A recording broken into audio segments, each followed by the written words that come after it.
សូមជម្រាបសួរប្រិយមិត្តទាំងអស់គ្នាសូមស្វាគមន៍មកកាន់កម្មវិធីបច្ចុប្បន្នភាពអន្តរជាតិនៅក្នុងកម្មវិធីបច្ចុប្បន្នភាពអន្តរជាតិខ្ញុំជ្រើសរើសយកព័ត៌មានធំ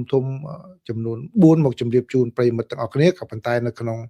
ព័ត៌មាននីមួយៗនឹងមានមុំច្រើននៅក្នុងនោះផងដែរដើម្បីជាព័ត៌មានទូទៅឲ្យប្រិយមិត្តបានដឹងព័ត៌មានទី1នេះគឺបាទការប្រយុទ្ធគ្នាហ្នឹងបើចូលមកដល់ថ្ងៃទី7ទៅហើយបាទនៅក្នុងប្រទេសអ៊ីរ៉ង់បាទនៅក្នុងប្រទេសអ៊ីរ៉ង់គឺខាងអ៊ីស្រាអែលបន្តការវាយប្រហារយ៉ាងខ្លាំងតែម្ដងទៅលើទីក្រុងតេហរ៉ង់ដោយអ៊ីស្រាអែលបានបញ្ជាក់ថាគឺការវាយប្រហារចូលដល់ដំណាក់កាលថ្មីដំណាក់កាលថ្មីដោយសំដៅទៅលើហេដ្ឋារចនាសម្ព័ន្ធថ្នាក់ដឹកនាំរបស់ប្រទេសអ៊ីរ៉ង់តែម្ដងហើយព័ត៌មានទី2នេះគឺលោកប្រធានាធិបតី Donald Trump លោកថាលោកត្រូវតែមានចំណែកនៅក្នុងការជ្រើសរើសមេដឹកនាំថ្មីរបស់ប្រទេសអ៊ីរ៉ង់ដោយលោកបដិសេធថាកូនប្រុសរបស់លោកអាលីខាមេនីដែលនឹងត្រូវគេគិតថាអាចនឹងមកជំនួសពុកហ្នឹងគឺបាទទម្ងន់ស្រាលណាស់គីឡូមិនគ្រប់ទេហើយព័ត៌មានទី3នេះខ្ញុំជឿថាប្រិមិត្តមានការចាប់អារម្មណ៍ច្រើនគឺតម្លៃប្រេងនៅលើទីផ្សារអន្តរជាតិបាទឥឡូវនេះគឺបើតាមសេចក្តីរាយការណ៍របស់ទីភ្នាក់ងារសារព័ត៌មាន Reuters បានឲ្យដឹងថាបណ្ដាប្រទេសនៅអាស៊ីឥឡូវនេះកំពុងតែប្រឹងប្រែងតស៊ូនៅក្នុងការស្វែងរកប្រភពប្រេងដែលក្នុងពេលកន្លងមកនេះគឺដឹកតាមច្រកមជ្ឈិមបូព៌ាឥឡូវនេះកំពុងតែរកច្រកផ្សេងដើម្បីបំពេញនៅតម្រូវការប្រេងរបស់ខ្លួនក្នុងខណៈពេលដែរការដឹកជញ្ជូនតាមឆ្លងកាត់តំបន់មជ្ឈិមបូព៌ានោះបានធ្លាក់ចុះយ៉ាងខ្លាំងហើយព័ត៌មានទី4នេះគឺបើតាមការបញ្ជាក់របស់លោកប្រធានាធិបតីនៃប្រទេសអ៊ុយក្រែនគឺលោក Volodymyr Zelensky បានបញ្ជាក់ថាគឺមានបណ្ដាប្រទេសជាច្រើនដែលជាសម្ព័ន្ធមិត្តរួមទាំងសហរដ្ឋអាមេរិកផងគឺតាក់ទងអ៊ុយក្រែនដើម្បីសុំបច្ចេកវិទ្យាហើយនិងសុំ drone របស់ខាងអ៊ុយក្រែននេះដើម្បីយកទៅទប់ជាមួយនឹង drone សាហ៊ីតរបស់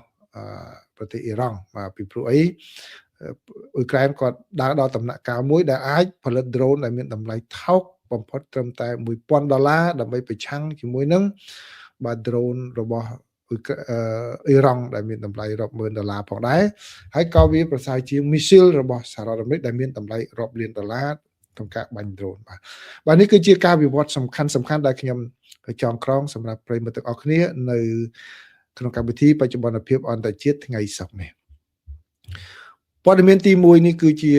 សេចក្តីរាយការណ៍របស់សារព័ត៌មាន AFP ដែលខ្ញុំយកមកជម្រាបជូនប្រិយមិត្តក៏ប៉ុន្តែគឺមានសេចក្តីរាយការណ៍ជាច្រើនណាដូចគ្នាផងដែរគឺ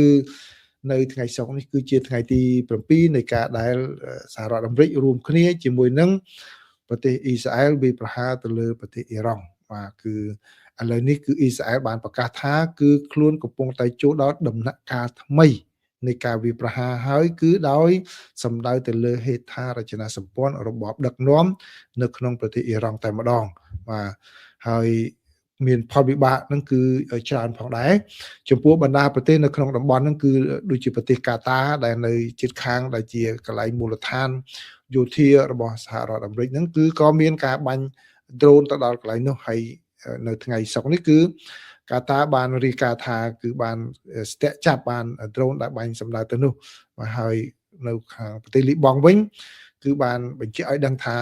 មានអ្នកស្លាប់ដោយសារតែការវាយប្រហាររបស់អ៊ីស្រាអែលទៅលើតំបន់ដែលក្រុម Hezbollah គ្រប់គ្រងហ្នឹងគឺឥឡូវនេះឡើងទៅដល់ចំនួន123នាក់ហើយផ្នែកខ្លះនៃទីក្រុងបេរូតដែលជារដ្ឋធានីនៃប្រទេសលីបង់នោះគឺគេបានបញ្ជាក់ថាស្ទើរតែខ្លាយទៅជាទីក្រុងខ្មោចទៅហើយគឺបានន័យថាប្រជាពលរដ្ឋភៀសខ្លួនហើយការវាយប្រហារកាន់តែបង្កើនបន្ថែមទៀតបូកសំជាមួយនឹងស្ថានភាពរបស់ប្រជាពលរដ្ឋនៅទីនោះគាត់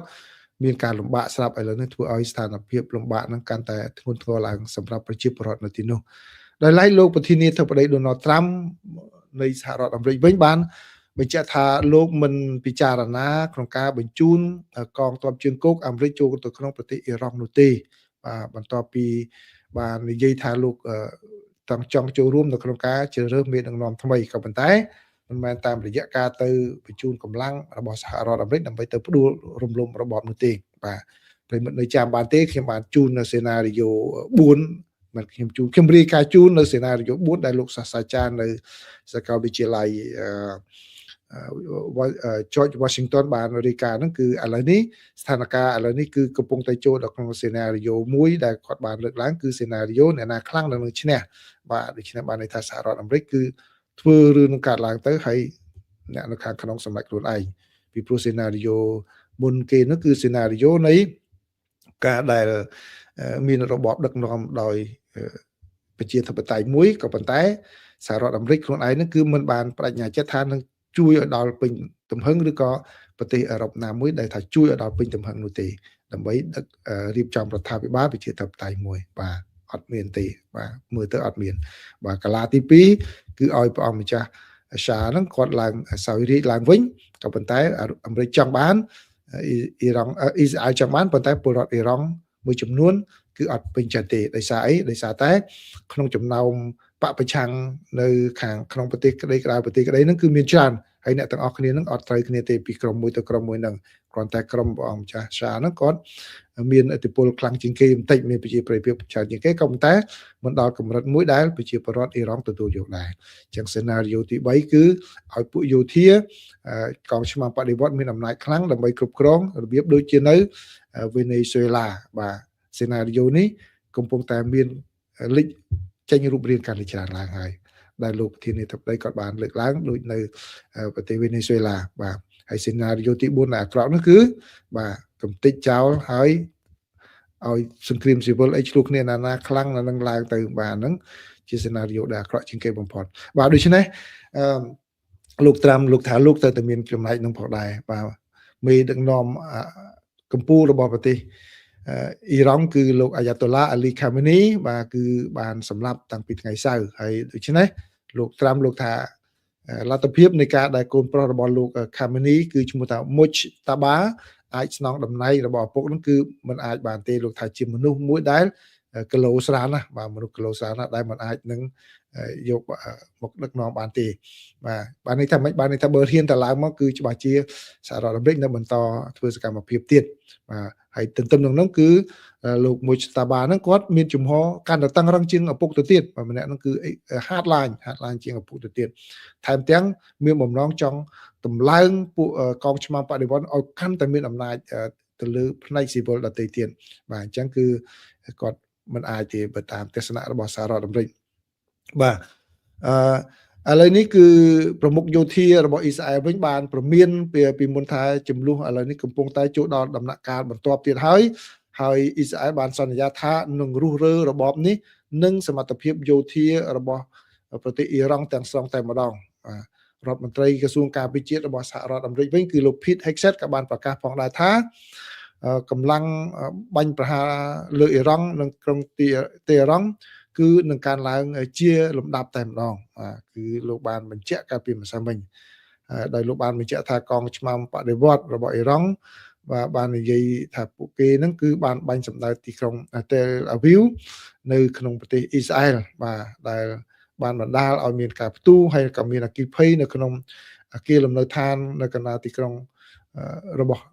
អ៊ីស្រាអែលផងដែរបាទក៏ប៉ុន្តែខាងអ៊ីស្រាអែលក៏បានចាត់វិធានការដើម្បីតបតវិញបាទនេះគឺជាការវិវត្តនៅថ្ងៃទី7នេះដែលបានពង្រីកទៅដល់ប្រទេសលីបង់ប្រទេសកាតាប្រទេសអីនៅក្បែរហ្នឹងគឺហើយនឹងអ៊ីរ៉ង់ហើយនឹងអ៊ីស្រាអែលហ្នឹងគឺរងការផ្លោកដាក់គ្នាទៅវិញទៅមក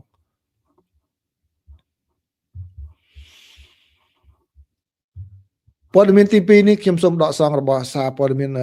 Los Angeles Times បាទ Los Angeles Times គាត់យកពីសារព័ត៌មានផ្សេងៗមកសរសេរឡើងវិញដែរណាបាទបើតាមសេចក្តីរាយការណ៍របស់ Los Angeles Times បានឲ្យដឹងថាលោកប្រធានាធិបតី Donald Trump បានប្រកាសតែម្ដងថាលោកនឹងចូលរួមដោយផ្ទាល់នៅក្នុងការជ្រើសរើសមេដឹកនាំបន្ទាប់របស់ប្រទេសអ៊ីរ៉ង់បាទក្នុងពេលដែលការវាយប្រហាររួមគ្នាដែលដឹកនាំដោយសហរដ្ឋអាមេរិកនិងប្រទេសអ៊ីស្រាអែលបានបញ្ចប់ការទម្លាក់គ្រាប់បែកទៅលើប្រទេសអ៊ីរ៉ង់បាទហើយគឺឥឡូវនេះមន្ត្រីអ៊ីរ៉ង់វិញគាត់ក៏បានសម្ដែងនៅការមានះរបស់គាត់ផងដែរគាត់ទទូចថាគឺគាត់នៅតែអាច ទប់ទល់ជាមួយនឹងសង្គ្រាមនេះបានបាទនៅក្នុងសារមួយដែលបានបង្ហោះតាមបណ្ដាញសង្គមដោយដែលខ្ញុំបានជម្រាបពីមុនហ្នឹងអញ្ចឹងគឺលោកត្រាំបានផ្ដល់បទសម្ភាសន៍ជាបន្តបន្ទាប់ទៅដល់សារព័ត៌មាននានាដែលគាត់បាននិយាយអំពីអ្នកណាទៅដែលអាចនឹងជំនួសតំណែងលោកអាលីខាមីនីហើយគេបានលើកឡើងអំពីបេក្ខភាពរបស់លោកមូស្តាបាខាមីនីដែលជាកូនប្រុសរបស់លោកអាលីខាមីនីហ្នឹងគឺលោកតាមមិនអាចទេមិនអាចនឹងមានលទ្ធភាពក្នុងការឡើងស្នងតំណែងរបស់ឪពុកបានទេបាទគឺអ្វីដែលសហរដ្ឋអាមេរិកនេះបើតាមទស្សនៈរបស់លោកត្រាំអ្វីដែលសហរដ្ឋអាមេរិកចង់បានគឺចង់បានរបបមួយដែលមានការគ្រប់គ្រងពីសហរដ្ឋអាមេរិកដែលដោយគំរូនៅក្នុងប្រទេសវេណេស៊ុយអេឡាដែលលោកស្រី Delcy Rodriguez កាន់តំណែងបាទឥឡូវនេះបើតាមសារព័ត៌មាននានាហើយនឹងការបង្ហោះតាមបណ្ដាញសង្គមលោកស្រី Delcy Rodriguez ហ្នឹងពេលនិយាយម្ដងណាក៏គាត់បានលើកឡើងពីអរគុណលោកប្រធានាធិបតី Donald Trump នៅក្នុងកិច្ចសហប្រតិបត្តិការដែរបាទដូច្នេះការដឹកនាំនៅរបៀបដដែលទេរបៀបដដែលគាត់ថាបធូរបន្ថយខ្លះដូចជាមានការដោះលែងអ្នកទោសនយោបាយអីច្រើននៅក្នុងប្រទេសវេណេស៊ុយអេឡាហើយប៉ុន្តែការដឹកនាំនៅដដែលគ្រាន់តែងាកមកបាទចាប់ដៃជាមួយនឹងសហរដ្ឋអាមេរិកធ្វើពាណិជ្ជកម្មធម្មតាទៅបាទនេះគឺជាអ្វីដែលសហរដ្ឋអាមេរិកចង់បានសម្រាប់ប្រទេសអ៊ីរ៉ង់ផងដែរបាទបើតាមសេចក្តីរាយការណ៍របស់ Los Angeles Times ក៏ប៉ុន្តែតើយ៉ាងណាគឺមិនទាន់បាននឹងទេលោកប្រធានាធិបតីបាននិយាយថាសេតវិមានបាទគឺនឹងបានធានាថាអ្នកណាក៏ដោយដែលដឹកនាំប្រទេសអ៊ីរ៉ង់បាទគឺមិនមែនជាការគំរាមកំហែងទៅដល់សហរដ្ឋអាមេរិកបាទនេះគឺជាអ្វីដែលសហរដ្ឋអាមេរិកចង់បានគឺមិនគំរាមកំហែងដល់សហរដ្ឋអាមេរិកមិនគំរាមកំហែងទៅដល់សម្ព័ន្ធមិត្តរបស់សហរដ្ឋអាមេរិកនៅក្នុងតំបន់ជាពិសេសអ៊ីស្រាអែលនឹងតែម្ដងបាទហើយសេចក្តីថ្លែងការណ៍របស់លោកប្រធានាធិបតីនេះគឺចេញមកបន្ទាប់ពីមានរបាយការណ៍ថាក្រសួងការពារជាតិរបស់សហរដ្ឋអាមេរិកឬក៏ក្រសួងសង្គ្រាមរបស់សហរដ្ឋអាមេរិកនៅពេលឥឡូវនេះកំពុងតែត្រៀមលក្ខណៈដើម្បីធ្វើការប្រយុទ្ធរយៈពេលយូរជាងមុនតែម្ដងបាទយូរជាងអ្វីដែលលោកប្រធានាធិបតី Donald Trump បានព្យាករណ៍ពីមុនមកបាទព្យាករណ៍ពីមុនមកគឺពី4ទៅ5សប្តាហ៍ឥឡូវនេះគឺក្រសួងការពារជាតិរបស់សហរដ្ឋអាមេរិកក៏ថាឥឡូវនេះរៀបផែនការដើម្បីឲ្យយូរអង្វែងជាងហ្នឹងបាទហើយនៅមុននេះបន្តិចគឺបើយោងតាមសារព័ត៌មានផ្សាយនានាគឺបានឲ្យដឹងថាខាងអ៊ីរ៉ង់បានលូកដៃមកចង់សុំចរចាបាទសុំចរចាហើយលោកប្រធានាធិបតី Donald Trump បានប្រកាសមកវិញថាគ្មានទេការចរចាមានតែការចោះចាញ់ដោយគ្មានលក្ខខណ្ឌបាទអញ្ចឹងនេះគឺជាព័ត៌មានដែលផ្សាយនៅតាមបណ្ដាញសារព័ត៌មាននានាណាបាទប៉ុន្តែតើអ៊ីរ៉ង់មកប៉ុណ្ណាអីប៉ុណ្ណាខ្ញុំសូមបន្ថែមយោបល់របស់ខ្ញុំគឺនៅក្នុងពេលនេះគឺគេប្រើទាំងអស់នៅក្នុងពេលដែលមានសង្គ្រាមយ៉ាងបាទតាំងពីសង្គ្រាមព័ត៌មានសង្គ្រាមចិត្តសាស្ត្រគឺមកអស់ហើយបាទហើយសហរដ្ឋអាមេរិកក៏ប្រកែកខាងហ្នឹងដែរដូច្នេះតើរឿងហ្នឹងពិតយ៉ាងណាអីយ៉ាងណាគឺមិនបានឮតទៅពាក្យគេទាំងពីរជួបគ្នាយ៉ាងម៉េចហ្នឹងគឺយើងទទួលយកទៅតាមសារព័ត៌មានធំរាយការណ៍សិនបាទសារព័ត៌មានធំរាយការណ៍យ៉ាងម៉េចគឺខ្ញុំចែករំលែកតាមប៉ុណ្ណឹងណាបាទតើបើការចរចាយ៉ាងម៉េចដោយដែលសារព័ត៌មានធំដូច New York Times ក៏រាយការណ៍ហ្នឹងគឺវាជារឿងល្អដែរដែលអាចនឹងចូលសេណារីយ៉ូថ្នាក់ដឹកនាំថ្មីនៅប្រទេសអ៊ីរ៉ង់ហ្នឹងដូចនៅវេណេស៊ុយអេឡាគឺអានេះថាក្រុមឆ្មាំបដិវត្តន៍ហ្នឹងបាទចូលដឹកនាំវិញទៅបន្តការដឹកនាំដដែលដូរតែមេថ្មីដូរគោលជំហរខ្លះដោះលែងអ្នកទោសអនុញ្ញាតឲ្យគេធ្វើការងារធម្មតាបាទលុបចោលអាវុធដូចNuclearអីជាដើមបាទគ្មានលែងគម្រាមកំហែងទៅដល់ប្រទេសនៅក្នុងតំបន់លែងគ្រប់គ្រងក្រុមភេរវកម្មដែលនៅខាងប្រទេសផ្សេងទៀតបាទប្រហែលជានឹងអាចដំណើរការបានបាទនេះគឺបើតាមសេណារីយ៉ូដែលមាននាពេលកន្លងមកឥឡូវនេះចូលដល់ព័ត៌មានទី3បាទជាសេចក្តីរាយការណ៍របស់ទីភ្នាក់ងារសារព័ត៌មាន Reuters បាទបើយោងតាមសេចក្តីរាយការណ៍របស់ទីភ្នាក់ងារសារព័ត៌មាន Reuters គឺឥឡូវនេះអ្នកដែលបាទជួញដូរប្រេងបាទនៅតំបន់អាស៊ីហ្នឹងឥឡូវនេះកំពុងតែខ្នះខ្នែងព្យាយាមយ៉ាងខ្លាំងក្លាក្នុងការរកប្រភពផ្គត់ផ្គង់ប្រេងជំនួសវិញដោយសារតែសង្គ្រាមនៅក្នុងប្រទេសអ៊ីរ៉ង់ហ្នឹងគឺបានកាត់បន្ថយនៅប្រភពនៃការដឹកជញ្ជូនដែលឆ្លងកាត់តំបន់មជ្ឈិមបូព៌ាហើយជាប្រភពដែលសំខាន់ដែលផ្គត់ផ្គង់ប្រេងទៅដល់តំបន់អាស៊ីផងដែរដោយសារតែឥឡូវនេះគឺ ខាងយោធាអ៊ីរ៉ង់បាទគាត់បានបិទច្រកឆ្លងសមុទ្រ Hormuz បាទច្រកនោះវាតូចវា35គីឡូគឺគាត់ណាបាញ់កាភ្លើងធម្មតាក៏អាចនឹងដល់ដែរណាបាទកាភ្លើងប្លង់ខ្លះនោះសមត្ថភាពប្លង់30គីឡូនឹងដល់អញ្ចឹងដូច្នេះសម្រាប់កប៉ាល់ដឹកទំនិញកប៉ាល់ដឹកប្រេងអីឆ្លងកាត់បើសិនជាគេប៉ុនប៉ងបាញ់គឺវាគ្រោះថ្នាក់ពីព្រោះអីកប៉ាល់គាត់ដឹកទំនិញគាត់បើកលឿនដូចនេះវាចម្បាំងអីទេបាទចឹងឥឡូវនេះគឺបើតាមសេចក្តីរាយការណ៍របស់ទីភ្នាក់ងារសារព័ត៌មាន Reuters គឺខាងអ្នកដែលជួញដូរប្រេងសម្រាប់តំបន់អាស៊ីហ្នឹងកំពុងតែងាកមករកប្រភពប្រេងនៅខាងតំបន់ប្រចាំប្រទេសបាទប្រចាំប្រទេសចំនួនវិញហើយគឺឥឡូវនេះគឺតាមសេចក្តីរាយការណ៍ឲ្យដឹងថាការខ្វះខាតប្រេងដែលមានការធ្លាក់ចុះច្រើនហ្នឹងវាអាចប៉ះពាល់ទៅដល់ទៅសង្វាក់ប្រេងឥន្ធនៈសម្រាប់គ្រប់គ្រងទៅដល់កប៉ាល់ពីព្រោះកប៉ាល់គាត់ដឹកប្រេងហ្នឹងគឺគាត់ក៏ស៊ីប្រេងខ្លួនឯងនៅខ្លាំងដឹកទំនិញក៏ខ្លាំងដែរបាទហើយនៅកំពង់ផែសំខាន់ដូចជានៅសិង្ហបុរីបើតាមសេចក្តីរាយការណ៍ឲ្យដឹងថាតម្លៃប្រេងបាទកើនឡើងបាទនៅក្នុងសប្តាហ៍ខាងមុខនេះគឺនឹងកើនឡើងច្រើនផងដែរដែលធ្វើឲ្យថ្លៃដើមសម្រាប់ចាក់ប្រេងឥន្ធនៈដល់កប៉ាល់នឹងកើនឡើងដូច្នេះការដឹកជញ្ជូនតាមសមុទ្រដែលជាមធ្យោបាយដឹកជញ្ជូនធំជាងគេមកអញ្ចឹងគឺប្រិមិត្តណាមិនតន់ដឹងរឿងហ្នឹងគឺនៅក្នុងការដឹកជញ្ជូនវាមានតាមផ្លូវអាកាសផ្លូវគោកផ្លូវទឹកការដឹកជញ្ជូនតាមផ្លូវទឹកគឺបានបរិមាណច្រើនអស់តម្លៃថោកជាងគេបាទហ្នឹងណាបាទដូចជាអ្នកខ្លះមកនៅអាមេរិកនៅអីហ្នឹងបាទដឹកអីវ៉ាន់ដឹកអីមកហ្នឹងគឺដឹកតាមកប៉ាល់បាទមួយខែអីមកដល់ហ្នឹងគឺដឹកបានច្រើនដោយសារតែតម្លៃថោកបាទឥឡូវនេះគឺបើប្រេងសាំងឡើងថ្លៃបាទប្រេងកប៉ាល់ក៏ឡើងថ្លៃចឹងការដឹកទំនិញក៏វាឡើងថ្លៃអញ្ចឹងទំនិញក៏វានឹងឡើងថ្លៃផងដែរចឹងដូចជាផលប៉ះពាល់វាបន្តទៅទៀតហើយបើតាមការរំពឹងទុកនោះគឺការខ្វះខាតប្រេងហ្នឹងគឺនឹងមានការកើនឡើងបាទនៅក្នុងទីផ្សារប្រេងឥន្ធនៈនៅក្នុងសប្តាហ៍នេះជាពិសេសគេថាប្រេងឥន្ធនៈដែលមានសារធាតុស្ពាន់ធម៌ខ្ពស់ជាពិសេសប្រេងហ្នឹងគឺមកពីតំបន់មជ្ឈិមបូព៌ាបាទហើយជាធម្មតាក្នុងមួយថ្ងៃបាទក្នុងមួយថ្ងៃគឺប្រេងដែលដឹកឆ្លងកាត់ច្រកសមុទ្រ Hormuz ដែលអ៊ីរ៉ង់បិទច្រកនេះគឺមានរហូតទៅដល់ 246,000 បារ៉ែលក្នុងមួយថ្ងៃដែលសរុបទៅប្រហែលជា1លាន2សែនតោនក្នុងមួយខែច្រើនដែរបរិមាណហ្នឹងបាទគឺហើយ 70% នៃប្រេងហ្នឹងគឺទៅតំបន់អាស៊ីអាគ្នេយ៍អញ្ចឹងហើយចាំណាគឺប្រេងដែលឆ្លងកាត់តំបន់ច្រកសមុទ្រ Hormuz មកពីមជ្ឈិមបូព៌ានោះគឺ 70% សម្រាប់ទៅតំបន់អាស៊ីអាគ្នេយ៍អាស៊ីអាគ្នេយ៍នោះគឺមានកម្ពុជាដែរណាបាទអញ្ចឹងដូច្នេះផលប៉ះពាល់នឹងកើតមានឡើងបាទដោយឡែកប្រទេសចិនវិញឥឡូវនេះកំពុងតែចរចាជាមួយអ៊ីរ៉ង់ដើម្បីអនុញ្ញាតឲ្យនាវាដឹកប្រេងឆៅហ្នឹងហើយនៅឧស្ម័នធម្មជាតិរាវហ្នឹងអាចឆ្លងដែលចេញមកពីប្រទេសកាតាអាចឆ្លងកាត់ច្រកសមុទ្រ Hormuz បានដោយសុវត្ថិភាពគឺបានន័យថាបើសិនជាកប៉ាល់ហ្នឹងគឺកំណត់សញ្ញាថាជាកប៉ាល់ដែលដឹកសម្រាប់ទៅប្រទេសចិនគឺកុំឲ្យពួកអ៊ីរ៉ង់ហ្នឹងគាត់បាញ់ដើម្បីធានាសុវត្ថិភាពបាទនេះបើយោងតាមប្រភពចំនួន3ឯណោះបានប្រាប់ទីភ្នាក់ងារសារព័ត៌មាន Reuters ពីព្រោះចិនគាត់មានទំនាក់ទំនងជាមួយនឹងអ៊ីរ៉ង់ហ្នឹងជិតស្និទ្ធហើយគាត់ក៏ពឹងផ្អែកយ៉ាងខ្លាំងទៅលើការផ្គត់ផ្គង់ប្រេងមកពីតំបន់មជ្ឈិមបូព៌ាសម្រាប់ឧស្សាហកម្មរបស់ពួកគាត់ផងដែរហើយនៅពេលដែលមានរឿងរ៉ាវកើតឡើងដូច្នេះគឺប្រទេសចិនគាត់មិនសប្បាយចិត្តទេបាទដែល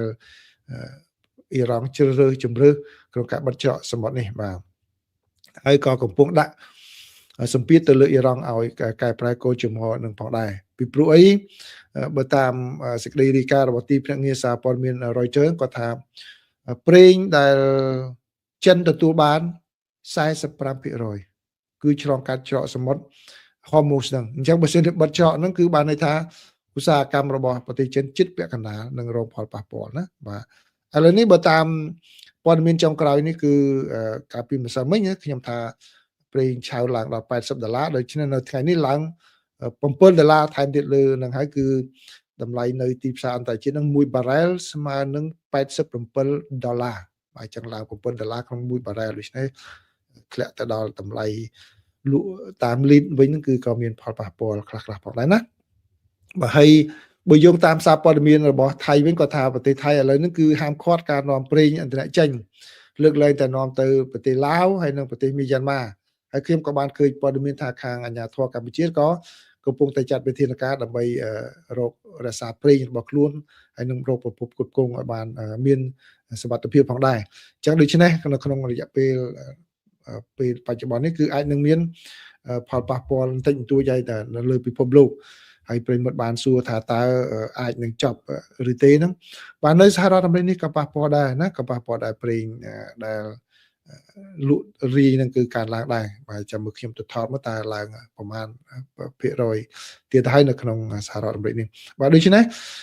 បើសិនជាសួរថាតើចំនួននេះនឹងបញ្ចប់នៅពេលណាបាទខ្ញុំគិតថាមិនយូរទេបាទមិនយូរទេពីព្រោះអីឥ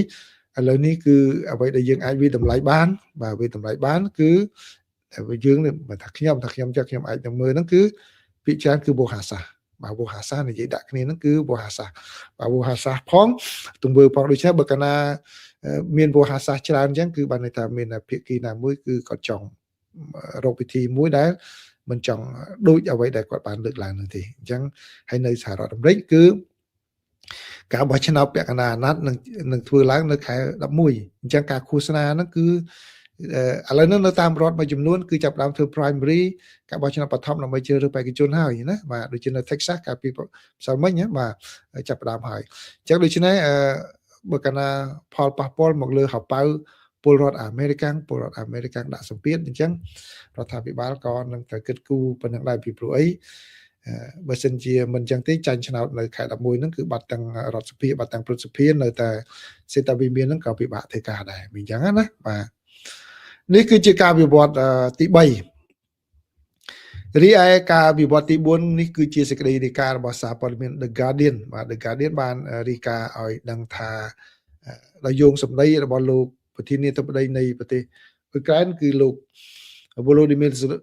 Volodymyr Zelensky បាននិយាយថាសហរដ្ឋអាមេរិកនិងសម្ព័ន្ធមិត្តរបស់សហរដ្ឋអាមេរិកនៅតំបន់មជ្ឈិមបូព៌ាហ្នឹងឥឡូវហ្នឹងគឺកំពុងតែខិតខំស្វះស្វែងរកអ្នកជំនាញរបស់ខាងអ៊ុយក្រែនក្នុងការប្រើប្រាស់ drone ដើម្បីទប់ទល់នឹងយន្តហោះគ្មានមនុស្សបើករបស់អ៊ីរ៉ង់ដែលឈ្មោះថាសាហ៊ីតបាទលោក Zelensky បាននិយាយនៅកាលពីយប់ថ្ងៃពុធដែរដល់គាត់ថាអូមានប្រទេសច្រើនណាមានទាំងសហរដ្ឋអាមេរិកឥឡូវហ្នឹងបានតាក់ទងមកដើម្បីសុំជំនួយក្នុងការពារប្រឆាំងនឹងយន្តហោះគ្មានមនុស្សបើករបស់អ៊ីរ៉ង់ដោយលោកបាននិយាយបន្ថែមថាលោកបាននិយាយក្នុងរយៈពេលប្រហែលថ្ងៃថ្មីនេះទៅកាន់មេដឹកនាំនៃប្រទេសដែលមានអារ៉ាប់រួមកាតា បារ៉ែន យ៉ូដានី និងគុយវ៉ែតអំពីកិច្ចសហប្រតិបត្តិការតាមលទ្ធភាពដែលអ៊ុយក្រែនអាចធ្វើទៅបានបាទន័យថាអ៊ុយក្រែនកំពុងតែមានរឿងរ៉ាវខ្លួនឯងគេទៅសុំជំនួយក៏គាត់បាទគិតគូជួយផងដែរប្រធានាធិបតីអ៊ុយក្រែនបានបន្ថែមទៀតថាជំនួយរបស់អ៊ុយក្រែនក្នុងការទប់ទល់នឹងយន្តហោះគ្មានមនុស្សបើករបស់អ៊ីរ៉ង់នឹងទៅផ្ដល់ជូនបាទក៏ប៉ុន្តែក៏អ៊ុយក្រែនត្រូវតែស្ថិតនៅក្នុងកម្រិតមួយដែលអាចនឹងការពារប្រទេសរបស់ខ្លួនផងដែរមិនឲ្យប្រព័ន្ធការពាររបស់ខ្លួនចុះខ្សោយទេបាទប្រសិនបើខាងមានការខិតខំប្រឹងប្រែងខាងផ្នែកការទូតបន្ថែមទៀតបាទដើម្បីទប់ទល់នឹងការឈានពានរបស់រុស្ស៊ីមកខាងអ៊ុយក្រែនផងដែរបាទគឺបើតាមសេចក្តីរាយការណ៍ឲ្យដឹងថាអ៊ុយក្រែនឥឡូវហ្នឹងគឺតាក់ទងជាមួយនឹងការប្រើប្រាស់ drone បច្ចេកវិទ្យា drone ហ្នឹងគឺគាត់ធ្វើដល់កម្រិតមួយដែលអាចផលិត drone មួយដែលអាចទប់ទល់ជាមួយនឹង missile ទល់ជា drone បាទ drone របស់អ៊ីរ៉ង់ហ្នឹងគឺគាត់ផលិតត្រឹមតែតម្លៃ$1000ទេបើថោកទេគឺអាចនឹងប្រើប្រាស់បានដែលសម្រាប់អ្នកយុទ្ធសាស្ត្រសង្គ្រាមគាត់ថាឥឡូវនេះគឺគេទៅតែសរសេរឡើងវិញនៅក្បួននៃការធ្វើសឹកហ្នឹងហើយពីព្រោះអីឥឡូវនេះគឺគេទទួលស្គាល់នៅប្រសិទ្ធភាពរបស់ drone របស់អ៊ុយក្រែនហើយប្រទេសដទៃទៀតកំពុងតែចាប់អារម្មណ៍ផងដែរអញ្ចឹងហើយគឺបានជាខ្ញុំអានអត្ថបទមួយនៅថ្ងៃទៅចេញថ្ងៃហ្នឹងខ្ញុំមិនតាន់អានចប់មកខ្ញុំអានតែខាងចំណងជើងតិចគឺគេថាសហរដ្ឋអាមេរិកកំពុងតែប្រយុទ្ធនៅក្នុងសង្គ្រាមថ្មីមួយដែលសហរដ្ឋអាមេរិកប្រើបច្ចេកវិទ្យាយន្តហោះប្រើមីស៊ីលថ្លៃក្នុងគណៈពេលដែលឥឡូវនេះគេចូលទៅដល់ក្នុងយុគសម័យ drone ហើយបាទ drone គឺវាមានតម្លៃថោកហើយមានប្រសិទ្ធភាពដូចជា drone Shahid របស់អ៊ីរ៉ង់ហ្នឹងគឺប្រសិទ្ធភាពវាដូច cruise missile របស់អាមេរិកដែរប៉ុន្តែវាតម្លៃថោក បាទចឹងហើយបានគេហៅថានឹង poor man cruise missile មីស៊ីលរបស់អ្នកក្រីក្របរោះក្រីក្របាទអញ្ចឹងហើយដូចដែលខ្ញុំធ្លាប់បាននិយាយលេងមិននិយាយលេងណាជម្រាបពីមុនអញ្ចឹងនៅក្នុងពេលដែលមានចំនួនមានសង្គ្រាមអីមួយអញ្ចឹងគឺការរៀបចំនឹងវាស៊ីសងទៅលើមេដឹកនាំមេយោធាហ្នឹងគាត់ឆ្នៃទៅតាមស្ថានភាពជាក់ស្ដែងនៅពេលហ្នឹងឥឡូវហ្នឹងដូចជានៅក្នុងអ៊ុយក្រែនគឺគាត់បានផលិត drone ដែលមានលក្ខណៈដែលមានតម្លៃថោកហើយមានប្រសិទ្ធភាពខ្ពស់នៅក្នុងការពារទល់ជាមួយនឹង drone វិញបាទគឺអ្នកតឆ្លាតរកឃើញតែម្ដងហើយក្រុមហ៊ុនផលិត drone របស់អ៊ុយក្រែនហ្នឹងគឺបានផលិត drone ដែលមានស្នាក់ចាប់ដែលមានតម្លៃទាបបាទដែលអាចនឹងបាញ់យ៉ាងពិសេសបំផ្លាញ drone របស់សហជីពរបស់អ៊ីរ៉ង់ហើយនៅក្នុងវិស័យឧស្សាហកម្មផលិត drone នេះគឺកំពុងតែរីកធំធាត់យ៉ាងឆាប់រហ័សតែម្ដងនៅក្នុងប្រទេសអ៊ុយក្រែនដែលធ្វើឲ្យសមត្ថភាពរបស់ខាងអ៊ុយក្រែននេះគឺមានសមត្ថភាពខ្លាំងក្លាបាទសូមអរគុណប្រិយមិត្តណាគឺមានព័ត៌មានប៉ុណ្ណឹងដែលខ្ញុំចែករំលែកជូនប្រិយមិត្តទាំងអស់គ្នាត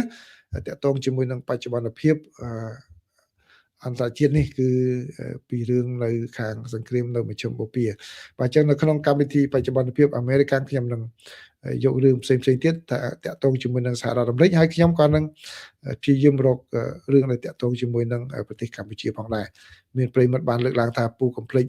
រឿងនៅតាមព្រំដែនកម្ពុជាបាទខ្ញុំនឹងព្យាយាមរករឿងហ្នឹងប៉ុន្តែដូចដែលខ្ញុំបានជម្រាបចឹងគឺខ្ញុំ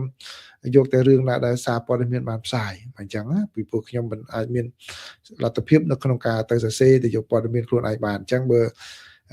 ព័ត៌មានអន្តរជាតិគេផ្សាយបានខ្ញុំយកមកជម្រាបជូនមិនឲ្យខកខាននោះទេបាទអញ្ចឹងសូមអរគុណប្រិយមិត្តទាំងអស់គ្នាបាទរីត្រីសួស្តីអ្នកនៅកម្ពុជាហើយនិងអ្នកនៅសហរដ្ឋអាមេរិកបាទសូមបំពេញការងារឲ្យបានជោគជ័យថ្ងៃនេះថ្ងៃសុក្រផងណាតែនៅអាមេរិកគេថា Thanks God it's Friday បាទសូមជម្រាបលា Happy Friday